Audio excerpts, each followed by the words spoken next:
आज ज्या विधानसभा निवडणुका झाल्या आणि येणाऱ्या महानगरपालिका निवडणुका त्याला कशा पद्धतीने सामोरं जायचं आहे यासाठी आज विभागाध्यक्षांची बैठक मुंबईच्या सर्व बोलवली होती. त्याच्यामध्ये नेतेही उपस्थित होते आणि लवकरच येणाऱ्या काही दिवसामध्ये पक्षाच्या पूर्ण रिफॉर्म करण्याच्या दृष्टीचा निर्णय हा सन्माननीय राजसाहेबांनी घेतला आहे आणि तो पूर्ण बदल कशा पद्धतीचा असेल हे येणाऱ्या काही दिवसात दिसेल. बऱ्याचशा गोष्टींचा रिफॉर्म होणार आहे. तो कुठला रिफॉर्म होणार आहे ते येणाऱ्या काही दिवसात दिसेल. हा रिफॉर्म होताना पक्ष कुणाला सोबत घेण्याचा विचार करतोय का, काही नवीन मित्र जोडण्याचा विचार मनसे करतोय का? म्हणजे आमचा जो विचार आहे म्हणजे आज जो प्रामुख्याने विचार झाला तो पक्षाच्या अंतर्गत काय बदल केले पाहिजेत, कुठले बदल केले पाहिजेत, काय रिफॉर्म झाले पाहिजेत या संदर्भातली चर्चा झाली. युतीच्या संदर्भात तुम्ही म्हणत असाल तर निश्चितपणे त्याच्याबद्दल सुद्धा विचार झाला. त्याचाही निर्णय येणाऱ्या काही दिवसात आम्ही घेऊ.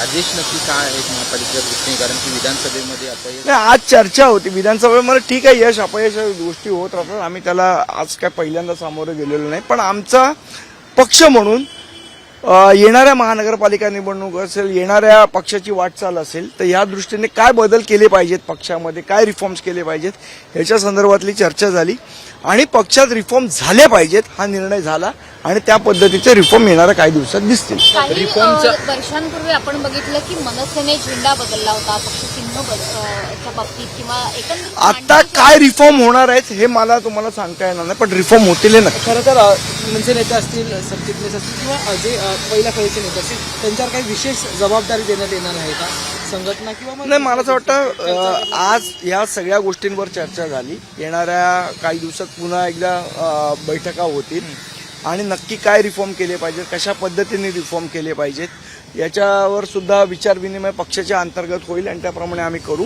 पण रिफॉर्म होणार हे नक्की. सध्याची राजकीय परिस्थिती आहे की जेव्हा जेव्हा मराठीचा मुद्दा मुंबईमध्ये किंवा मुंबईच्या आजूबाजूच्या परिसरामध्ये समोर येतो, मराठी माणसावर अन्यायासारखे मुद्दे समोर येतात, मनसे कडे कायम लोक तक्रारी घेऊन येतात. मात्र मराठी मतांची विभागणी होते निवडणुकांमध्ये असाही एक सूर तुमच्या मतदारांकडनं ऐकायला मिळतो. नाही, मुळात असं आहे की मराठी आता भाजपला काय मतदान करणारे कानडी लोक आहेत का? तेही मराठीच आहेत ना. त्यामुळे मराठीची विभाजणी हा काही विषय नाहीये मला असं वाटतं. पण मराठी माणसासाठी जर उभा राहणारा कोण पक्ष आहे तर लोकांच्या मनामध्ये महाराष्ट्र नवनिर्माण सेनेचंच नाव येतं.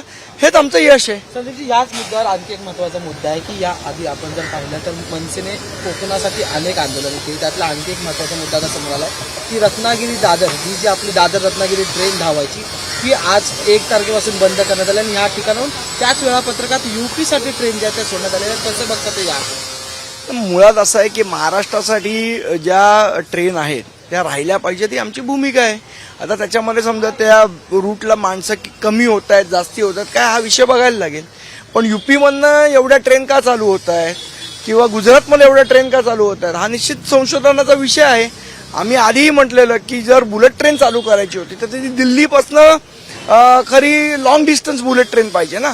अहमदाबाद मुंबई बुलेट ट्रेनची गरज काय? सध्याची राजकीय परिस्थिती पाहता प्रत्येक जण स्वबळाचा नारा देताना आपल्या पालीमध्ये अगदी भाजप असेल, अगदी शिंदेगड असेल, प्रत्येक जण वेगवेगळा विचार करताना पाहतोय. मनसे कशा प्रकारे या संपूर्ण राजकीय परिस्थितीचं आकलन करणार आहे का? एकंदर निश्चितपणे पक्षांतर्गत या गोष्टींचे विचार होत राहतात. याचं विचार मंथन चालू आहे. योग्य वेळी योग्य निर्णय घेतले जातील. सन्मान्य राजसाहेब घेतील. यावं असा सूर सुद्धा ऐकायला मिळतो. त्या बाबतीत काही चर्चा झाली का? जर युतीबाबत निर्णय होणार असेल तर नेमक्या कोणत्या पक्षाशी इथून पुढे मैत्री करायची आहे याबाबत? मुळात असं आहे की 2 ठाकरे एकत्र येतील का नाही येतील का मला वाटतं या चर्चा आमच्यापेक्षा मीडियामध्ये जास्ती दिसतात. पक्षांतर्गत तरी मला अशी कुठली चर्चा किंवा सूर जाणवला नाही. पण युती करायची नाही करायची तर कोणाबरोबर करायची याचा निर्णय राजसाहेब घेतील आणि याच्याबद्दल पक्षामध्ये विचारमंथन होईल. काही मतं आज जाणून घेतली राज ठाकरेंनी आपल्या नेत्यांची? सगळ्यांची मतं जाणून घेतली. त्यांनी आम्हाला लोकसभेच्या वेळा काय झालं, विधानसभेच्या वेळा काय झालं याची माहिती पदाधिकाऱ्यांना दिली. ती आत्ता मी मीडियासमोर सांगणं योग्य ठरणार नाही. पण काय झालं, नेमकं काय राजकारण झालं, युतीच्या संदर्भात काय बोलणी चालू होती, कशामुळे युती झाली नाही विधानसभेत या सगळ्या गोष्टी त्यांनी आम्हाला सांगितल्या. ईव्हीएम वर चर्चा झाली का? ईव्हीएम वर चर्चा झाली का? कारण येत्या काळात पुन्हा ती निवडणूक बहुतेक ठिकाणी शिंदेच्या शिवसेनेमुळे तुम्हाला फटका जो आहे तो एक तर तुमचा मतदारसंघ सुद्धा होता, दादर मतदारसंघात सुद्धा शिंदेच्या शिवसेनेमुळे.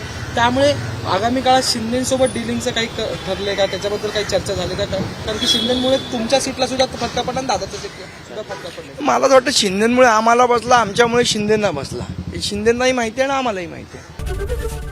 एबीपी माझा, उघडा डोळे बघा नीट.